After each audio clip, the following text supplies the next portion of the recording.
Welcome back everyone. Last lecture में हमने काफ़ी चीज़ें कवर कर ली थी, जैसे कि इम्प्रॉपर इंटीग्रल, उनके टाइप्स और उन्हें कैसे सॉल्व करना है। और काफ़ी चीज़ें हो गई थी यार, बीटा गामा फंक्शन के इंपॉर्टेंट फार्मूलेज और सारी चीज़ें कवर हो गई थी। अगर आपने वो वीडियो नहीं देखी है तो ज़रूर से देखिए, लिंक आपको डिस्क्रिप्शन बॉक्स में मिल जाएगी। ओके एंड जैसे कि डिरिचलेट थ्योरम था तो उसके ऊपर एक वीडियो बनानी है, आप उसकी भी लिंक डिस्क्रिप्शन बॉक्स में आराम से पा सकते हैं। आप उस पर जाके यार ज़रूर से प्रैक्टिस कर लीजिएगा। ज़्यादा लंबी वीडियो नहीं होगी, बस 5-10 मिनट की एक वीडियो होगी जिसके में आपको सारी चीज़ समझ में आ जाएगी। ओके एंड देन आज का लेक्चर आज स्टार्ट करते हैं यार। तो हमारा आज का टॉपिक है application of definite integral of to volume and surface area. Okay, मान लीजिए अब इसमें क्या होता है, आपको तीन चीज़ें पढ़नी होती है। सॉलिड ऑफ रेवोल्यूशन क्या होता है, और surface of revolution and then axis of revolution. तो if plane areas revolve about a fixed straight line lying on its own plane, then the body is generated by the plane area is called solid of revolution. मान लीजिए कि a right angle triangle when revolved about one of its axis, अगर आप कोई right angle triangle है, आप उसको एक एक्सिस के अलॉन्ग उसको रिवॉल्व करेंगे तो इससे क्या होगा, आपको एक राइट सर्कुलर कोन मिलेगा। तो ओके, तो जो आपकी बॉडी सॉलिड बना तो आपका सॉलिड ऑफ रेवोल्यूशन हो जाएगा। और जो इसका हमारा सरफेस बना सौ कोन का, तो हमारा सरफेस ऑफ रेवोल्यूशन होगा। और जिस एक्सिस के अलॉन्ग, मतलब कि जिस एक्सिस के अराउंड आपने उसका रिवॉल्यूट किया, तो हमारा वो क्या हो जाएगा, एक्सिस ऑफ रेवोल्यूशन।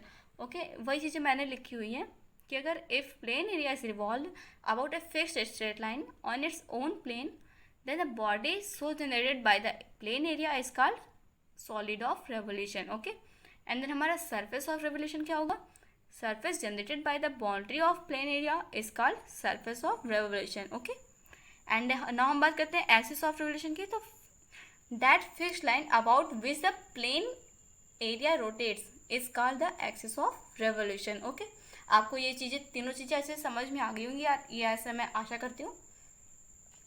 ओके, तो आपको तीन चीज़ें समझ में आ गई होंगी आज, solid of revolution, surface of revolution and axis of revolution. Volume area for Cartesian equations. मान लीजिए आपके पास कोई कर्व है, f x equal to y equal to f x is a finite continuous and single valued function of x. मतलब अगर आप x की कोई भी वैल्यू रखते हैं तो उसके लिए आपका यूनिक एफ ऑफ एक्स की, मतलब कि आपको वाई की यूनिक वैल्यू मिलती है। तो हमारा वो कैसा फंक्शन होता है, single valued function. Okay, in the interval a और मतलब a to b close interval है। ओके, तो उसके बाद आपका solid generated by revolution about x axis of the area bounded by y equal to f x and solid axis ordinate x equal to a x equal to b equal to, इसकी value की क्या होगी, मतलब अगर आपके question में दे दिया कि अगर कोई एफ एक्स फंक्शन है, उसको हम लोगों ने एक्स एक्सिस के अराउंड, एक्स एक्सिस के अबाउट हमने उसको रिवोलेट किया, तो उसके बाद जो सॉलिड जनरेट होगा उसकी वैल्यू आपकी क्या होगी, पाई वाई स्क्वायर डी एक्स। और उसका इंटीग्रेशन किसके कौन सी लिमिट्स के बीच में करना होगा, ए टू बी। ओके, आपको समझ में आ गया होगा, ये मैं आशा करती हूँ, क्योंकि आपको बस इसमें क्या निकालना था, अगर कोई आपको वाई स्क्वायर एफ एक्स कोई फंक्शन दिया है, तो अगर उसको हम एक्स एक्सिस के अबाउट रोटेट करते हैं, मतलब एक्स एक्सिस के अबाउट रेवोल्यूशन करने पे जो सॉलिड जनरेट होगा उसकी वैल्यू क्या होगी।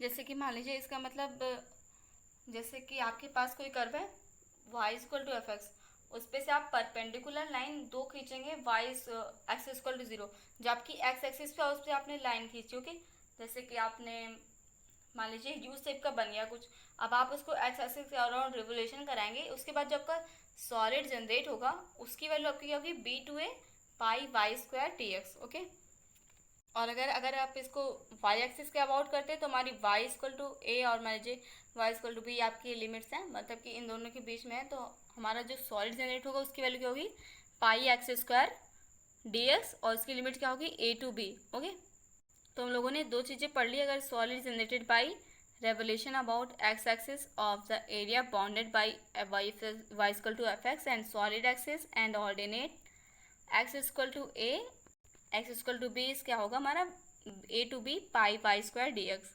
और अगर वाई एक्सिस के अबाउट करते हैं तो हमारा क्या हो जाएगा, pi x square a to b d और डी एक्स, और लिमिट्स हमारी ए टू बी। ओके, एक होता है प्रोलेट एंड ऑब्लेट स्फेरॉइड। अब ये दोनों क्या होते हैं ये आपको जानना होगा।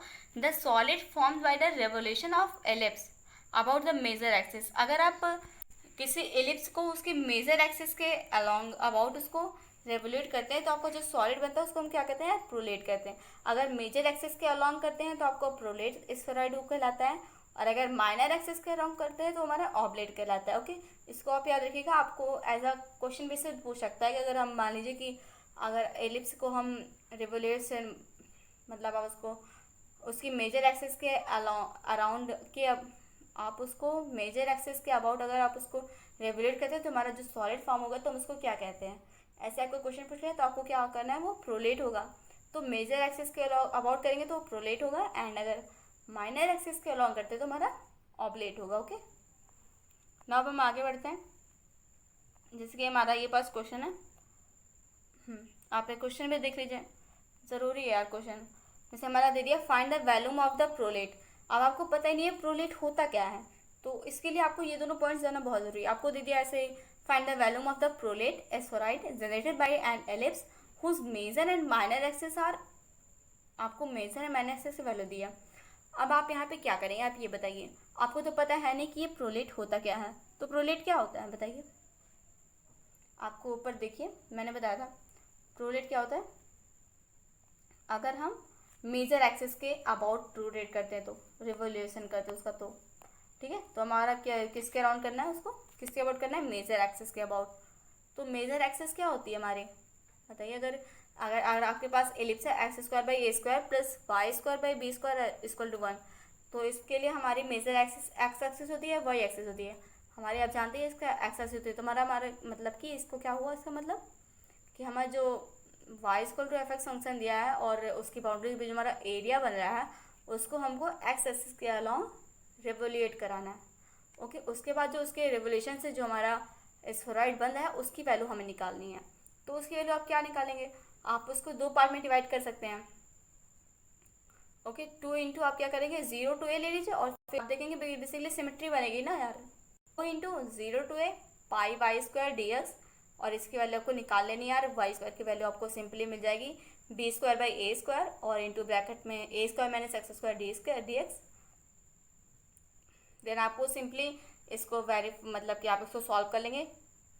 ये हमारा हो जाएगा 2 pi b square by a square, और ए स्क्वायर का इंटीग्रेशन करेंगे तो आप ए स्क्वायर एक्स मिलेगा, एंड एक्स स्क्वायर का करते हैं तो आपको एक्स क्यूब अपन 3 मिलेगा।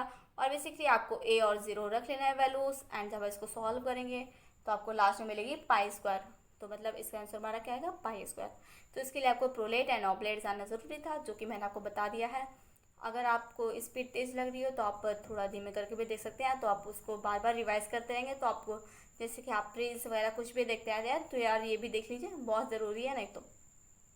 और ऑब्जेक्टिव क्वेश्चन का ये मतलब नहीं है कि आपको कुछ भी नहीं आता और बस आप बैठ गए कि हाँ जय माता दी लगा दिया तो सही हो गया, ऐसा नहीं होगा यार, थोड़ा सा पढ़ लो। इसीलिए ये मैंने शॉर्ट फॉर्म में, बहुत ही शॉर्ट फॉर्म में लाने की कोशिश करी है। अगर वीडियोस अच्छी लग रही हैं तो लाइक भी कर देना और शेयर भी कर देना यार, बहुत। ओके, आगे बढ़ते हैं। हमारा आ गया रिवोल्यूशन अबाउट एनी एक्सिस। अगर आपको कोई भी एक्सिस दिया, अब तक हमने क्या पढ़ा, अगर हम एक्स एक्सिस के अलॉन्ग करते हैं तो वाई एक्सिस के अबाउट करते हैं। अब हम कह रहे हैं भैया कोई भी एक्सिस ले लो आप, उसके अबाउट रिवोल्यूशन कराओ। तो हमारा उसके बाद जो value of volume of solid generative कितना होगा, O C and O D pi P M square d O M. अब मैं इसको बताती हूँ कि आप वर्किंग लोड क्या होता है इसका। सबसे पहले आपको क्या करना है, एंड देन उसके बाद क्या करना है, देन उसके बाद क्या करना है। आपके पास एक प्रॉपर वे होना चाहिए कि आपको कैसे करना है इस टाइप के क्वेश्चन। ओके, तो उसके लिए आपको क्या करना होगा, टेक पी, आपको एक पॉइंट लेना है उस कर्व पे। सबसे पहले आपको कर्व डिसाइड करना है, आपने उस पर एक पॉइंट लिया। अब drop p m perpendicular to the line. Okay,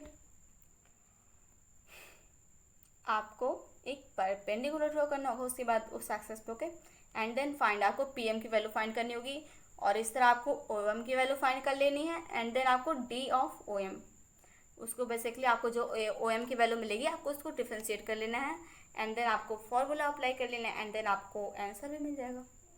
बढ़िया है यार, ऐसे ही पढ़ लो। इसका वर्किंग आपने तुरंत समझ लिया है। तो आपको कर्व पे लाइन लेना है, फिर पी एम की वैल्यू निकालनी है। पी एम मतलब परपेंडिकुलर होगा टू द लाइन पे, और उसके बाद आपको पी एम की वैल्यू निकालनी है, एंड देन ओ एम निकालना है और ओ एम को डिफ्रेंशिएट करना है, एंड फिर आपको बस फॉर्मूले में जाके आपको वैल्यू पुट अप कर देनी है, और उसके बाद आपको आंसर भी फटाक से मिल जाएगा। ओके, ना आगे बढ़ते हैं। जैसे कि अब क्वेश्चन भी देख लीजिए। Find the volume of the solid formed by the revolution of the cissoid y square 2a minus x equal to x cube about its asymptotes. अब आपको ये भी पता होना चाहिए सिसॉइड किसे कहते हैं। तो Y square 2a minus x, ये जो एक्स क्यूब है ये हमारी सिसॉइड की क्वेश्चन होती है। ओके, तो हमारा ये सिसॉइड का करो मैंने दिया हुआ है।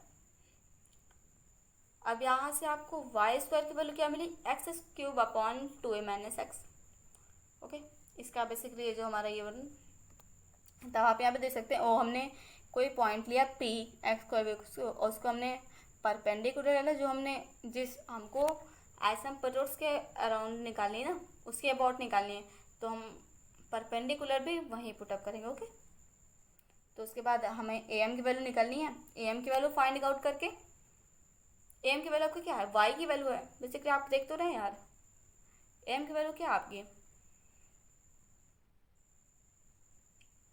आपको ए एम की वैल्यू निकालनी होगी। उसके बाद उसको डिफ्रेंशिएट कर देना है एंड देन उसके बाद आपको पी एम की वैल्यू निकालनी होगी और उसका होल स्क्वायर। बस आपको फार्मूले में सारी चीज़ें ला कर रख देनी है और बस आपका आंसर निकल जाएगा। अगर आपको इसका सोल्यूशन चाहिए तो मुझे बता दीजिएगा, मैं उसकी भी वीडियो बना दूँगी, फिर आपको उसकी लिंक डिस्क्रिप्शन बॉक्स में मिल जाएगी, आप उसको देख सकते हैं। ओके, और नहीं तो आप इसको खुद से भी ट्राई करिएगा, नहीं आता तो प्लीज़ कमेंट सेक्शन में ज़रूर से बता दीजिएगा। ओके, ना अब हम आगे बढ़ते हैं। इसके बाद हमारा टॉपिक था वॉल्यूम फार्मूले फॉर पैरामीट्रिक इक्वेशन। अगर आपके पास पैरामीट्रिक इक्वेशन आप तो जानते होंगे किसी और फंक्शन में, जैसे हमारे the value of the solid generated by the revolution about x axis of area bounded by the curve. अब आपको पैरामीट्रिक इक्वेशन मिल रही है, जैसे कि आपका दे दिया x equal to f of t, y equal to sine of t, phi of t, और x axis and ordinate t equal to n, t equal to B.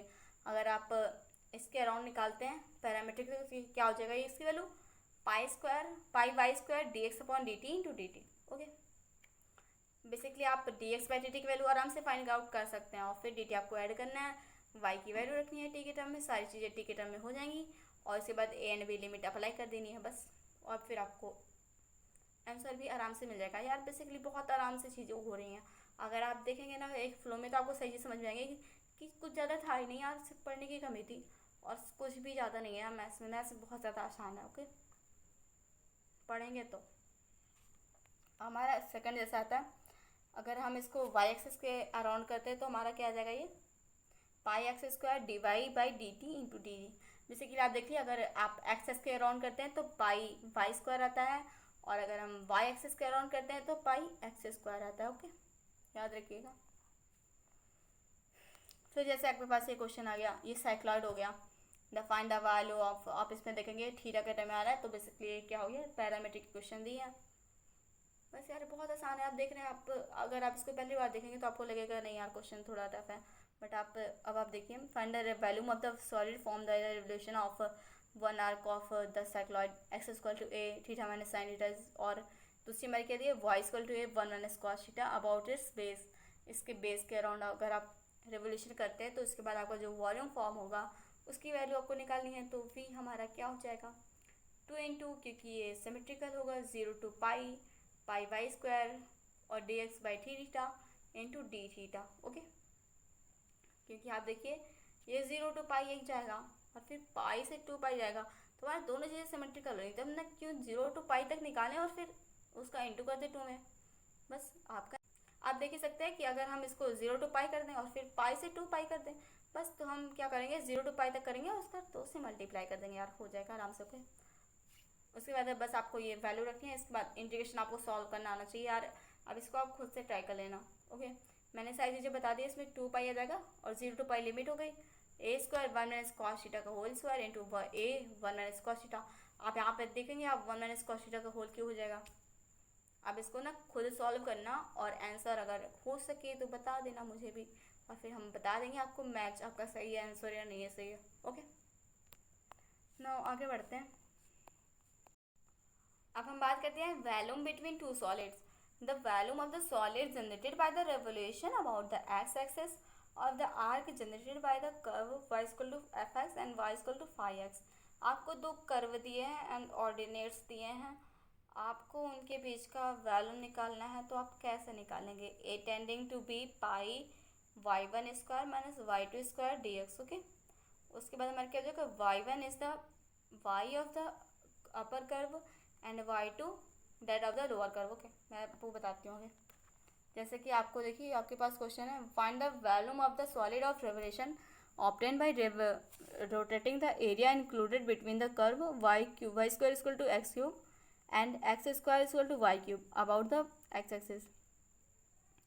अब आप देखिए y² x³ y² symmetrical about x axis होगा। x axis के amount जो हमारा y² x³ हमारा एक क्वेश्चन है वो हमारा कैसा होगा, symmetrical about x axis. Okay, और हमारा जो x² इक्वल टू y³ हमारा ये symmetrical about y axis.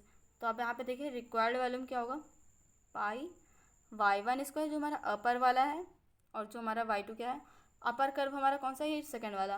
Okay, same जो हमारा y एक्सिस के अराउंड y एक्सिस के अलाउंग कर्व, मतलब कि y एक्सिस के अबाउट जो सिमेट्रिकल है वो हमारा कर्व 2 है। ओके, लोअर कर्व हमारा कौन सा है, 1। ठीक है, तो अपर कर्व कौन सा है, 2 वाला है और लोअर कर्व हमारा 1 है। तो मैंने क्या किया, मतलब कि तो हमारा जगह पाई 0 to 1 y1² minus y2² dx। Okay, y1 की वैल्यू कहाँ से निकलेगी, वो सेकंड वाली क्वेश्चन से निकलेगी, और जो हमारी y2 की वैल्यू वो कहाँ से निकलेगी, हमारी फर्स्ट वाली क्वेश्चन से निकलेगी। तो आप देख सकते हैं हमने y1² की वैल्यू क्या आ जाएगी, 3/2 x⁴/3 आ जाएगी, एंड y2² की वैल्यू क्या आएगी, x³। ओके,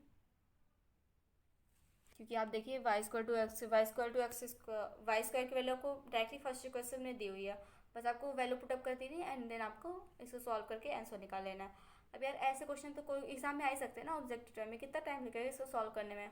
अगर आपको लॉजिक नहीं पता है तो आपको टाइम लगेगा, लेकिन इस तरह आपको बस फटाक से आपको फॉर्मूलेज देखने हैं, उस पर वैल्यू रखनी है और फिर आपको आंसर फटाक से मिल जाएगा। ओके, ना अब हम आगे बढ़ते हैं, इसके बाद बात करते हैं वैल्यूम फॉर्मूले फॉर पोलर कर्व। अब हमारे पोलर कर्व के जो होते हैं उनके लिए फॉर्मूले हैं, the volume of the solid generated by the revolution of the curve area bounded by the curve r equal to f theta and the radius vector theta equal to alpha and theta equal to beta. आपके पास ये दो equation दिए हैं, theta equal to alpha, ये हमारे दो radius vector हैं। ओके, और एफ हमारा r equal to f theta ये दिया है कर्व। तो अगर हम इसको इनिशियल लाइन, मतलब कि अगर ओ एक्स के अराउंड, अगर ओ एक्स के अबाउट अगर हम इसका रिवोल्यूशन कराएं तो हमारे लिए जो वॉल्यूम होगा वो क्या आएगा, 2/3 पाई r³ sine theta D theta, और उसकी वैल्यू क्या होगी, अल्फा टू बीटा। इसकी लिमिट हम लेंगे अल्फा टू बीटा। और अगर हम इसको π/2 के अलॉन्ग, यानी कि आप वाइसिस भी कह सकते हैं, और थीटा इक्वल टू y/2 इस लाइन के अबाउट करेंगे तो हमारी क्या वैल्यू आएगी, 2/3 पाई r³ cos theta D theta.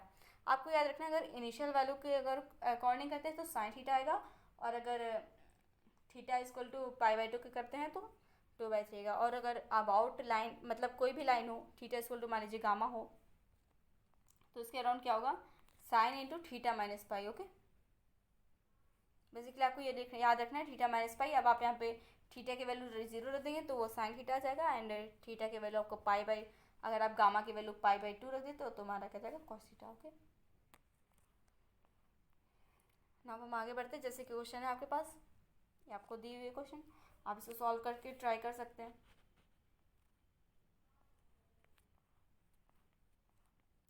अब हम बात करते हैं surface of the solid of revolution. अब आपको क्या निकालना है, सरफेस निकालना है। तो curve surface of solid generated by revolution about the x-axis of the area bounded by the curve y equal to fx, x-axis and ordinate x equal to a and x equal to b is 2 pi by dx, s a उसकी limit क्या होगी, a to b। Basically आपको जो curve दिया, अगर आप उसको जब आप उसको मतलब कि यार जब रेवोल्यूशन कराएंगे उसका, तो हमारा जो सरफेस कर्व होगा, जैसे कि आपको क्या बताऊँ, जैसे कि आप एक्स एक्सिस पे उसके सिमेट्रिकल में कोई सिलेंडर लीजिए, और वो जो सिलेंडर का सरफेस होगा आप वो उसको कैसे मिल सकता है, आप उसको तुम्हारे surface of solid of revolution वो कैसे निकलेगा, उसकी वैल्यू क्या होगी, curve surface of solid generated by revolution about the x axis of the area bounded by the curve y equal to f x and x axis and ordinate x equal to a and x equal to b 2 pi by ds, और उसकी limit क्या होगी, a to b। Okay, अब ये क्या रखते हैं हम, ये 3 practical form of the surface formula. ये ना यार, अब इसके आगे ना ये तीनों इंपॉर्टेंट, बहुत बहुत ज़्यादा इंपॉर्टेंट होने हैं फार्मूले। ये आपको बहुत सारे काम आएंगे। मैं आपको ऑप्शनल क्वेश्चन में आपको जब उसकी प्रैक्टिस आपको कराऊंगी तो उसमें आप देख सकेंगे, ये इसके बेसिस पे बहुत सारे क्वेश्चन बन सकते हैं। ओके, जैसे आपकी पहला हमारा होता है surface formula for Cartesian equation. अगर आपके पास कार्टेशियन इक्वेशन है तो हमारे सरफेस फार्मूला क्या बनेगा, तो उसके बनता है the curve surface of solids generated by the revolution about the x axis of the bounded by the area by the curve y equal to f x, the x axis and the ordinate x equal to a and x equal to b is x equal to b। आप इसको क्या कहते हैं 2π/ds। आपने यहाँ पे पढ़ा हुआ था ना 2π/ds, आपने यहाँ क्या किया, बस dx से मल्टीप्लाई किया और dx से डिवाइड कर दिया, जिससे आप ds/dx की वैल्यू आपको यहाँ पे क्या होती है √1 प्लस dy/dx का होल स्क्वायर। ओके,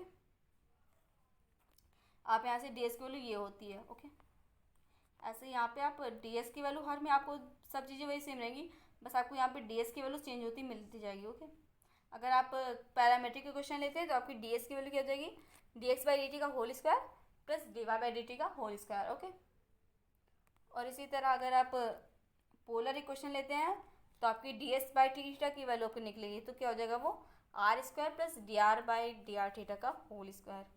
यहाँ पे y इक्वल टू हमारा होता है r sin थीटा। ओके, तो बेसिकली आपने देखा कि अगर surface formula for Cartesian equation है तो वहाँ पे ds/dx की वैल्यू अलग हो जाती है, वो होती है √1 प्लस dy/dx का होल स्क्वायर, और सब में एक कॉमन है 2πy/ds/dx, और जिसकी आप x की लिमिट है तो आप x की लिमिट a to b करेंगे, अगर t है तो हमारा t की वैल्यू आप a to b कर सकते हो उसके लिमिट्स। ओके, तो सरफेस फार्मूला फॉर आप इन सबको अपनी नोट्स में चाहे तो बनाकर लिख सकते हैं, t equal to. Okay, basically यहाँ पे सब ds/dt का खेल है, आपको बस इसकी वैल्यू चेंज करते रहेंगे तो आपको तुरंत आंसर मिलते चले जाएंगे। ओके, और ये होगा हमारा surface formula for polar equation. इसके बाद हम बात करते हैं, जैसे कि हमारे पास ये क्वेश्चन आ गया, find the area of the surface formed by the revolution of the parabola y square is equal to 4x about the x axis by the arc from the vector of the end of the latus okay, अब आपको ds/dx की value दी है √1 plus dy/dx का whole square. आपको equation दी है y equal to 4ax। अब आप यहाँ से dy/dx की वैल्यू निकाल सकते हैं, और फिर यहाँ पे बस वैल्यू आपको पुट करनी है n बाय n² निकाल लेना। ओके, कुछ ज़्यादा काम नहीं है, आप इसको खुद भी ट्राई करके देखिएगा, क्योंकि यार प्रैक्टिस आपको ही करनी है। ओके, क्वेश्चन तो आपको बहुत सारे मिल जाएंगे, लेकिन प्रैक्टिस आपको ही करेंगे, खुद ही सीखेंगे। इसे मैंने सारी चीज़ें लिख दी हैं। ds/dx की वैल्यू आपको √1 प्लस dy/dx का होल स्क्वायर होती है, और y इक्वल टू आपको y square equal to 4x दिया है, जहाँ से आप dy/dx की वैल्यू निकालेंगे और फिर बस वही रख देंगे। ओके, आपको सारी वैल्यू मिल जाएगी। ओके, अब हम बात करते हैं रिवोल्यूशन अबाउट y एक्सिस। तो the curve surface of solid generated bye revolution of, अब तक हमने पढ़ा था एक्स एक्सिस के अराउंड क्या आता था हमारा, अब मैं थोड़ा दिखा देती हूँ जिससे आप कंपेयर कर पाएँ। अगर आप एक्सेस के अराउंड करते हैं तो 2π/ds आता है, और अगर एक्स एक्सिस के अराउंड करेंगे तो क्या हो जाएगा वो 2πx/ds, उसमें y आता था, इसमें x आता था। ओके, अब आपके रिवोल्यूशन अबाउट एनी एक्सिस, तो एनी एक्सिस करने के लिए the curve surface of the solid generated by the, इसकी आपकी क्या क्वेश्चन होती है 2π/pm/ds। ओके, तो pm क्या होता है, वो जो कर्व होगा उससे जिस एक्सिस के अलाउंग आपको रिवोल्यूशन करना है उस पर परपेंडिकुलर डालेंगे, तो आपकी वो जो परपेंडिकुलर की वैल्यू होगी उसकी लेंथ होगी, वही हमारी pm की वैल्यू होगी। ओके, अगर आपको ये सारे लेक्चर्स यार अच्छे लगे तो प्लीज़ लाइक भी कर दीजिए और चैनल को हमारे सब्सक्राइब भी कर दीजिएगा, और यार कमेंट बॉक्स में लिखना बिल्कुल ना भूलें आपको वीडियो कैसे अच्छी लगी। अगर आपके पास कोई सजेशन है तो आप वो भी दे सकते हैं, आपका हार्दिक स्वागत है। ओके, और फिर अगर आपको इस एग्ज़ाम में हेल्प मिलती है तो वो भी प्लीज़ मेंशन कर दीजिएगा। ओके, और भी जो भी बातें हो आप शेयर कर सकते हैं। अगर आपको कोई भी प्रॉब्लम आती है, किसी सब्जेक्ट में आपको प्रॉब्लम आ रही है तो आप बता सकते हैं, मैं उसके ऊपर ऐसे शॉर्ट वीडियो आपको बना दूँगी। इन सबसे यार ये होगा कि आपको ऑब्जेक्टिव पेपर में ज़्यादा मेहनत करने की ज़रूरत नहीं पड़ेगी, क्योंकि अगर आपको ऑब्जेक्टिव पेपर में आता है तो आपको सारे फॉर्मूलेज आपके दिमाग में होने चाहिए। आप इन सबको अपनी कॉपी में लिख सकते हैं, कहीं भी लिखे, बस यार रिवाइज करते रहिए और खत्म हो जाएगा। ओके ओके, अगर आपको वीडियोस अच्छी लगती हो तो प्लीज़ लाइक सब्सक्राइब करना बिल्कुल ना भूलें।